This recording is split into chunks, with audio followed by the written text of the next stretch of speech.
Quer transformar seus relacionamentos e entender de verdade como dar e receber amor? Ouça agora o audiobook do livro As 5 Linguagens do Amor, de Gary Chapman. E não esqueça de se inscrever no canal para receber mais conteúdos de autoterapia e insights poderosos para a sua vida afetiva. As 5 Linguagens do Amor, de Gary Chapman. Como expressar um compromisso de amor a seu cônjuge. Capítulo 4. A primeira linguagem do amor. Palavras de afirmação. Mark Twain disse certa vez: "Um bom elogio pode me manter vivo durante 2 meses." Se tomarmos suas palavras ao pé da letra, 6 elogios por ano manteriam seu tanque do amor em nível operacional. Sua esposa, porém, provavelmente precisará de mais do que isso. Uma forma de se expressar o amor emocional é utilizar palavras que edificam. Salomão, um dos escritores da Bíblia, escreveu: "A morte e a vida estão no poder da língua. O que bem a utiliza come do seu fruto."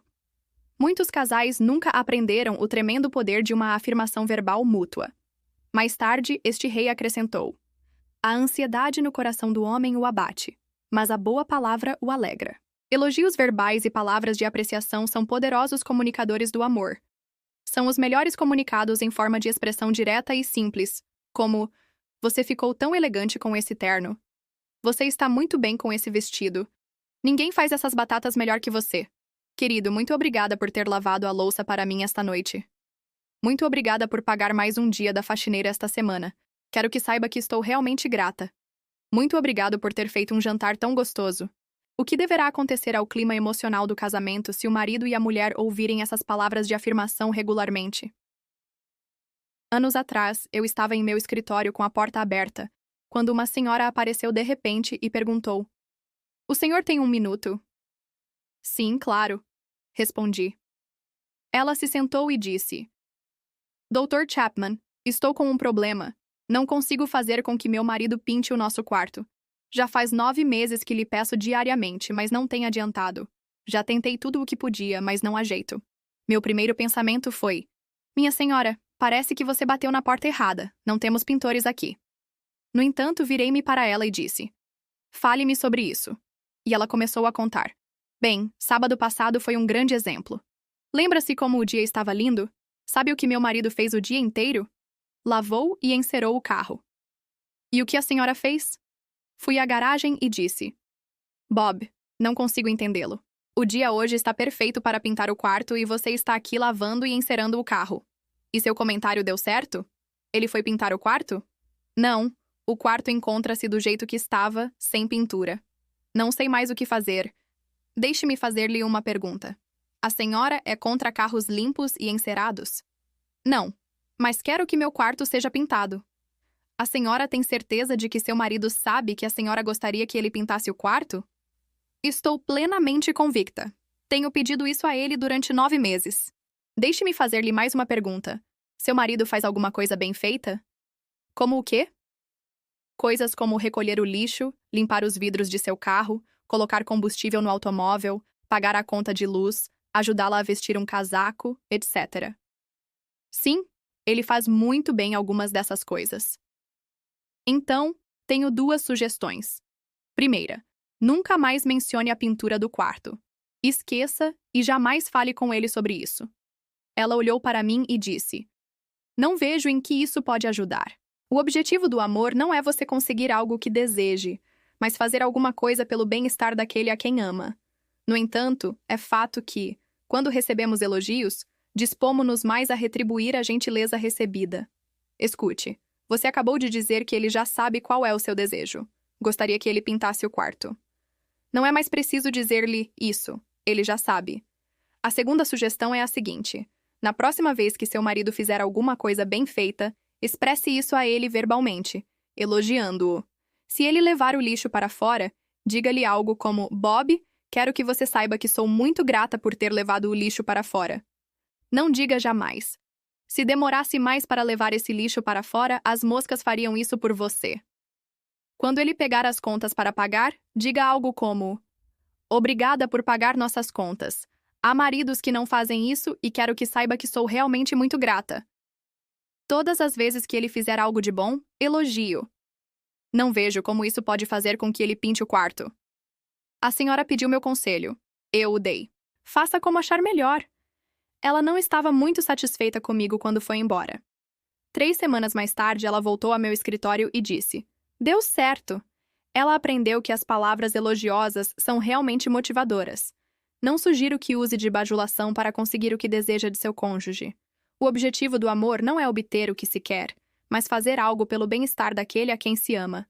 É verdade, porém, que ao recebermos palavras elogiosas, de afirmação, tornamo-nos mais motivados a sermos recíprocos e a fazermos algo que nosso cônjuge deseje.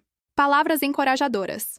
Elogio verbal é uma, entre as muitas formas de se expressar palavras de afirmação ao seu cônjuge. Outra maneira. As palavras encorajadoras. O termo encorajar significa inspirar coragem. Em determinadas fases da vida, todos nós nos sentimos inseguros. Não possuímos a coragem necessária, e esse medo impede-nos de realizarmos certos atos positivos que gostaríamos de concretizar. O potencial latente de seu cônjuge, nestas áreas de instabilidade, talvez espere suas palavras de encorajamento. Ellison sempre gostou de escrever. Mais tarde, na faculdade, fez alguns cursos de jornalismo. Percebeu rapidamente que seu entusiasmo em redigir superava, em muito, seu interesse pela história, que fora sua matéria predileta.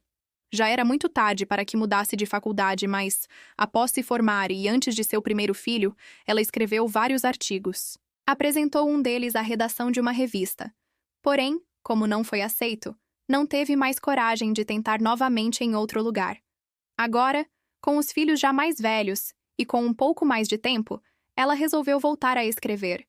O marido de Allison, Robert, prestara pouca atenção nos artigos dela nos primeiros anos de casamento. Ele se ocupara com sua própria carreira, pois desejava galgar todos os degraus de sua empresa. Ainda em tempo, Robert percebeu que o real significado da vida encontrava-se não em realizações, mas nos relacionamentos. Ele aprendeu a dar mais valor para Allison e aos interesses dela. Nesse ritmo, foi natural que, em uma das noites, ele pegasse um dos artigos escritos por sua esposa e o lesse. Ao terminar, ele se dirigiu para onde Allison lia um livro. Muito entusiasmado, ele disse: Desculpe interromper sua leitura, mas eu tenho que lhe dizer uma coisa. Acabei de ler seu artigo. Aproveite seu feriado. Allison, você é uma excelente escritora. Esta matéria precisa ser publicada. Você escreve de forma clara e usa palavras que faz com que o leitor consiga visualizar o que se relata. Seu estilo é fascinante. Você tem de levar este artigo para algumas revistas. Você acha realmente? Ela perguntou um pouco hesitante. Acho sim. Seu material é muito bom mesmo. Quando Robert saiu da sala, ela não continuou sua leitura. O livro ficou aberto em seu colo e ela sonhou acordada durante meia hora sobre o que o marido acabara de falar.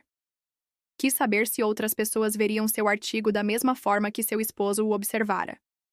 Lembrou-se de quando lhe passaram um fax agradecendo, porém dispensando seu artigo. Mas agora era diferente. Seus textos estavam melhores. Ela havia amadurecido. Antes que levantasse para pegar um copo d'água, tomou uma decisão. Levaria seus artigos para a apreciação de algumas revistas. Iria atrás da possibilidade deles serem publicados. As palavras encorajadoras de Robert foram pronunciadas há 14 anos. Allison já possui vários artigos publicados desde então, e agora já tem um contrato para escrever. É uma excelente escritora.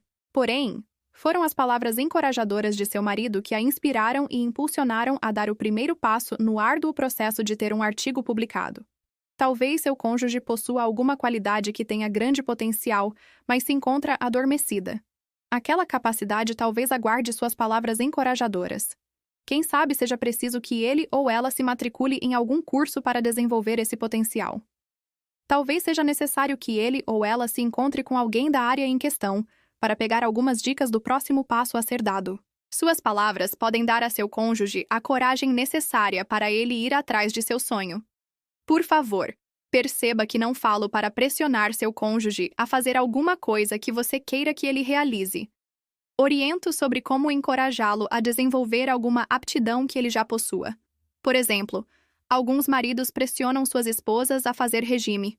Eles dizem que as encorajam, mas elas sentem isso como uma condenação. Somente quando a pessoa, por si, decide perder peso, é que você deve encorajá-la. Até que parta dela o desejo, suas palavras pesarão como um sermão.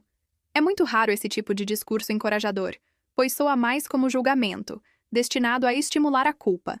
Não expressa amor, mas rejeição.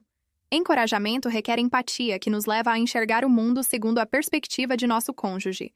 Devemos, em primeiro lugar, procurar saber o que é importante para ele. Se, no entanto, seu cônjuge lhe disser: "Estou pensando em fazer uma dieta neste verão", aí então você terá a oportunidade de transmitir-lhe palavras encorajadoras, algo como: "Se você fizer isso, posso dizer-lhe que será um sucesso. Essa é uma das coisas que gosto em você. Quando coloca algo na cabeça, dá um jeito de fazê-lo. Se isso é o que realmente deseja, farei o que puder para ajudá-lo. E não se preocupe com o preço do tratamento, pois daremos um jeito em relação ao dinheiro." Tais palavras poderão dar coragem para que seu cônjuge ligue à clínica que promove aquela dieta. Encorajamento requer empatia, que nos leva a ver o mundo da perspectiva de nosso cônjuge. Devemos, primeiramente, aprender o que é importante para ele ou ela.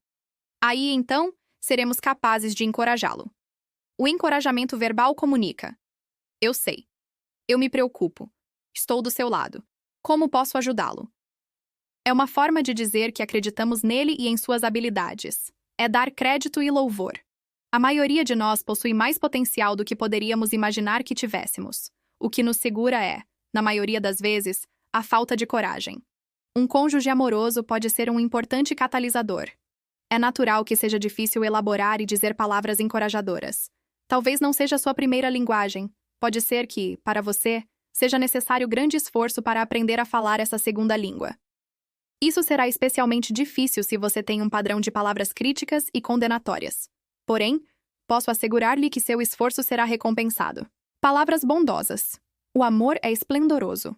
Se desejamos comunicá-lo de forma verbal, devemos utilizar palavras bondosas. Isso tem a ver com a forma através da qual nos expressamos. Uma mesma sentença pode ter dois diferentes significados, dependendo de como ela é apresentada. A frase "eu amo você", quando dita com bondade e ternura, pode ser uma genuína expressão de amor.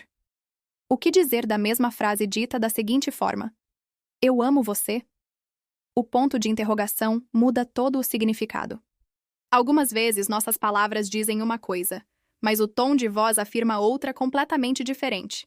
Enviamos mensagens dúbias. Nosso cônjuge, geralmente, interpretará a mensagem que lhe enviarmos com base na tonalidade da voz e não nas palavras que usarmos.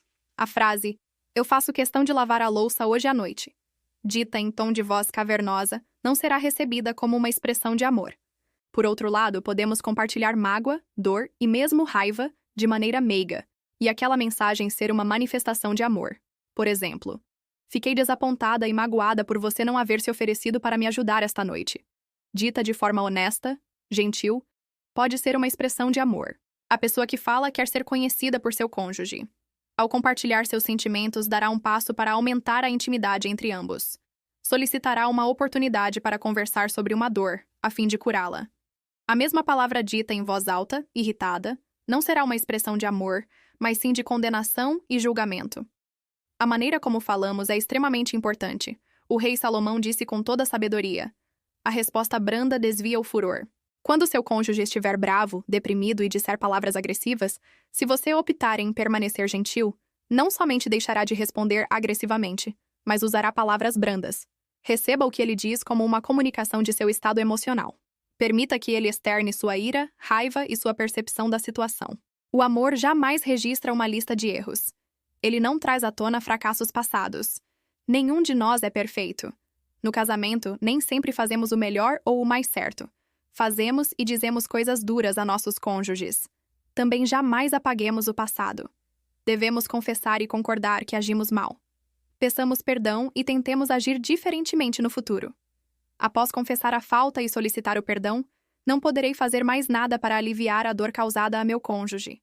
Quando erro com minha esposa e ela expressa que foi magoada e sugere que eu peça perdão, preciso fazer uma escolha: justiça ou perdão.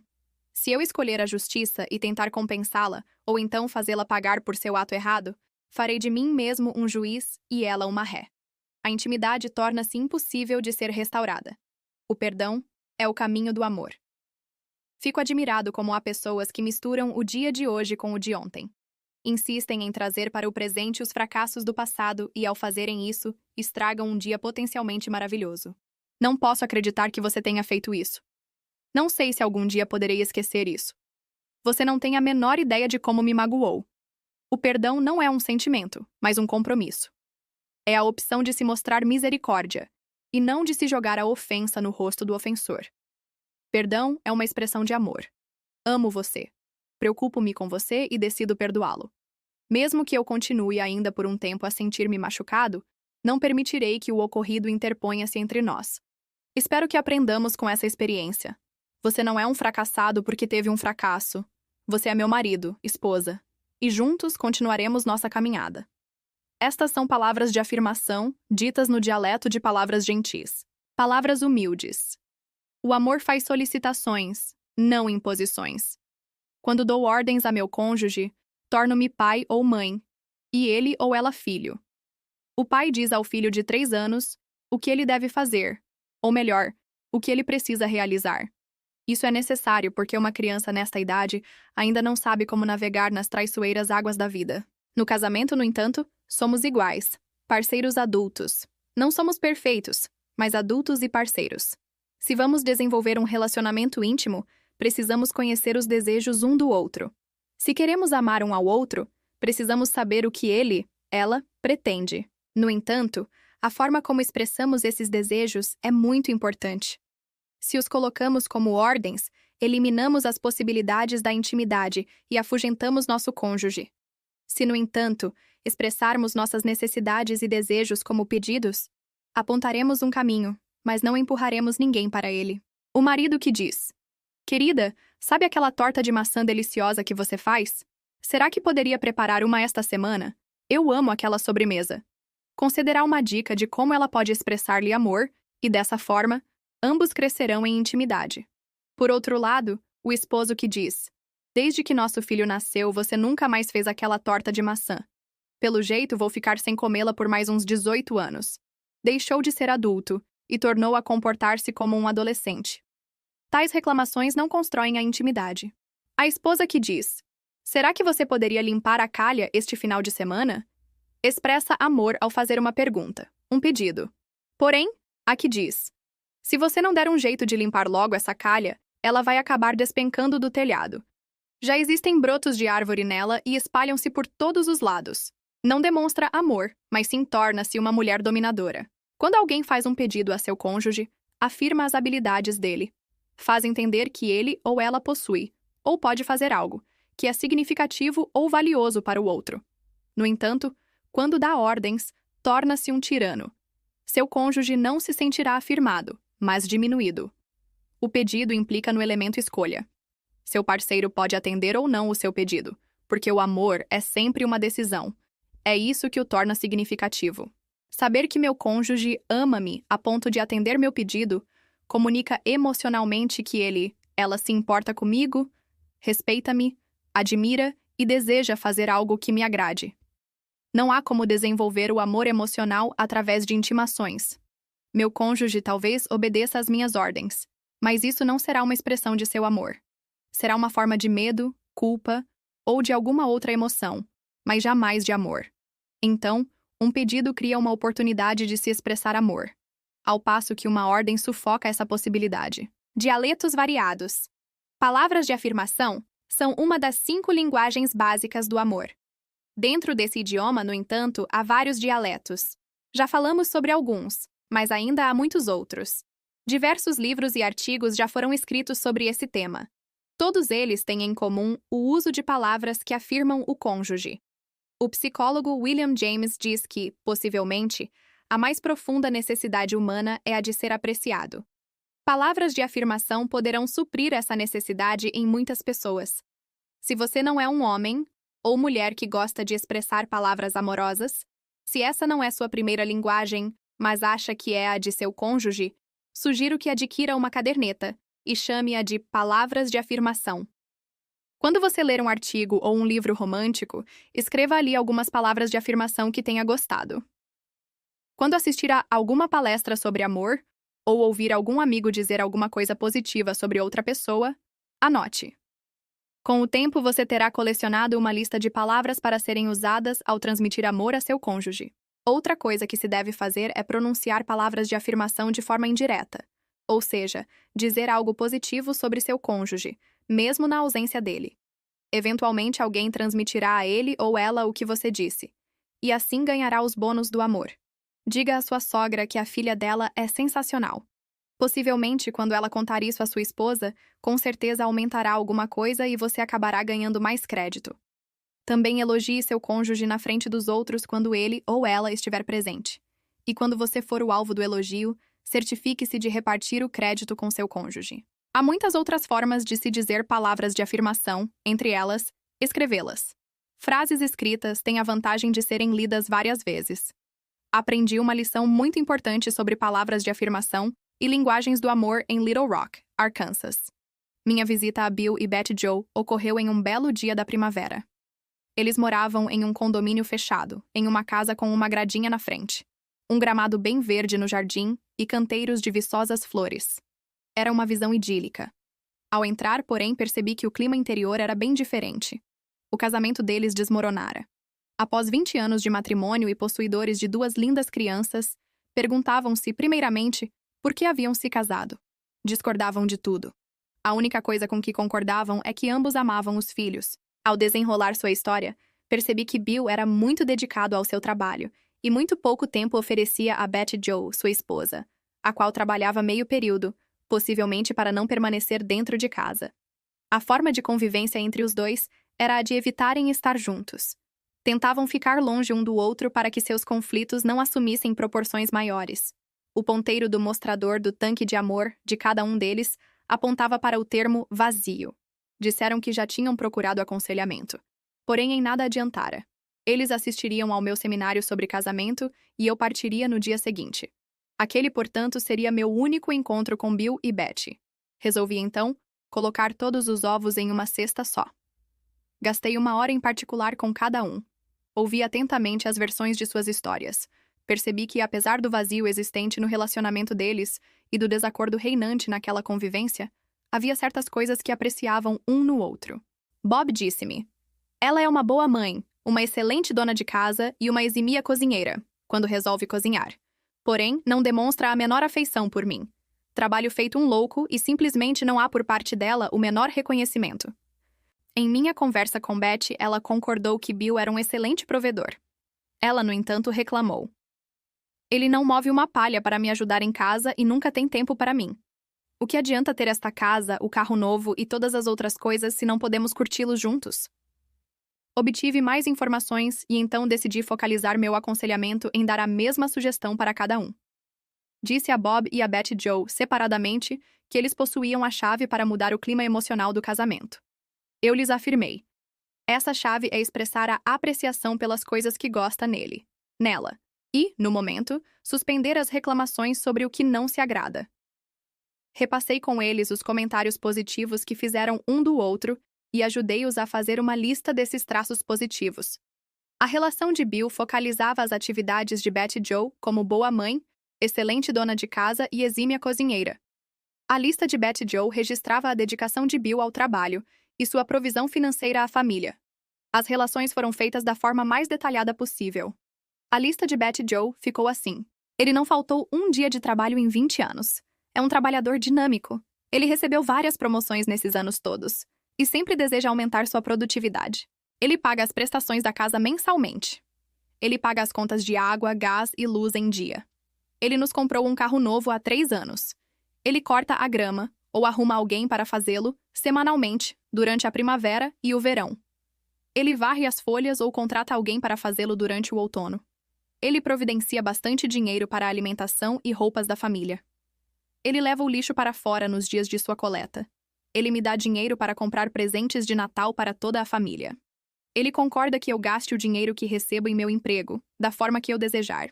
A lista de Bill ficou assim: ela arruma as camas todos os dias. Ela passa o aspirador na casa 1 vez por semana. Ela leva diariamente as crianças para a escola, depois de dar-lhes um bom café da manhã. Ela faz janta 3 vezes por semana. Ela realiza as compras no supermercado. Ajuda as crianças a fazer seus deveres de casa. Ela leva e traz as crianças quando há atividades na escola e na igreja. Ela leciona para crianças pequenas na escola dominical. Ela leva minhas roupas ao tintureiro. Ela lava as roupas e passa quando é preciso. Sugeri que acrescentassem a essas listas coisas que percebessem nas semanas seguintes. Solicitei também que 2 vezes por semana selecionassem alguma atitude positiva do outro e elogiassem. Dei-lhes ainda uma recomendação que, se Bill a elogiasse, ela não lhe respondesse com outro elogio, mas deveria simplesmente recebê-lo e dizer: "Muito obrigada por suas palavras." Disse a mesma coisa a Bill. Encorajei-os a proceder dessa maneira durante 2 meses, e se achassem que funcionava, deveriam então continuar. Se, no entanto, a experiência não ajudasse a melhorar o clima emocional do casamento, eles deveriam simplesmente encarar tudo aquilo como outra tentativa que não dera certo. No dia seguinte, peguei o avião e voltei para casa. Anotei em minha agenda para 2 meses depois ligar a Bill e Betty, a fim de saber o que acontecera. Quando lhes telefonei, já em pleno verão, pedi para falar particularmente com cada um. Fiquei impressionado ao notar que Bill dera um grande passo à frente. Ele percebeu que eu concedera o mesmo conselho à sua esposa, mas encarara tudo de forma positiva. Para falar a verdade, ele achou ótimo. Ela expressava apreciação pelo seu trabalho duro e pela provisão que dava à família. Ele disse: "Ela realmente conseguiu fazer com que eu me sentisse um homem novamente. Ainda temos muito trabalho pela frente, Dr. Chapman, mas acredito francamente que estamos no caminho certo." Quando conversei com Betty Jo, no entanto, achei que ela dera um passo muito pequeno. Ela me falou: "Alguma coisa melhorou, Dr. Chapman. Bill elogia-me, como o senhor sugeriu, e acredito que haja sinceridade nisso.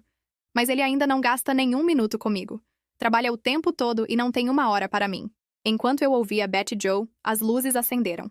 Sabia que fizera uma grande descoberta. A linguagem do amor de uma pessoa não é necessariamente a mesma da outra. Era óbvio que a primeira linguagem do amor de Bill era palavras de afirmação. Ele era um trabalhador dedicado e apreciava seu emprego.